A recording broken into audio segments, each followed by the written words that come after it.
Hi everyone, এটা একটা বিয়েবাড়ির ব্লগ তোমরা দেখতে পাবে। এই শাড়িটা সবার মনে আছে কিনা জানি না, এটা কিন্তু আমি আর আইব্রো ভাতের শাড়ি ছিল। তো আমি আর আমার হাজব্যান্ড রেডি হয়ে চলে এসেছি বিয়েবাড়িতে। আমি আর ও ফার্স্টে এসেছি, তারপর আর সবাই এসেছিলো, মানে দিদিভাইরা। যাই হোক, আমরা দুজন আগে রেডি হয়ে এসেছি। তো এই যে চলো আমাদের ব্রাইডকে দেখে নাও। এই যে আমাদের সুন্দরী ব্রাইড, ওরই আজকে বিয়ে। এটা হচ্ছে আমার হাজব্যান্ডের একটা বান্ধবী।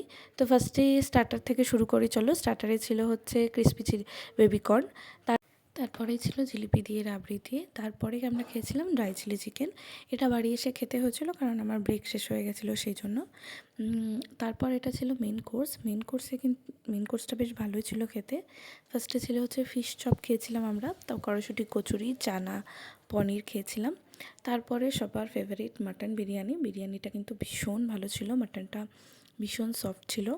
তো খাওয়া দাওয়ার পরে আমরা উঠে গিয়ে দেখি ওরা বিয়েতে অলরেডি বসে গেছে। এই যে হাজব্যান্ড অ্যান্ড ওয়াইফ, ওরা দুজন ওখানে বিয়েতে বসে গেছে দেখে আমরা একটু গল্প টল্প করছিলাম। তারপর আর কোনো ক্লিপ নেওয়া হয়নি, কয়েকটা ছবি অ্যাটাচ করে দিচ্ছি, তোমরা চাইলে দেখতে পারো। Thank you.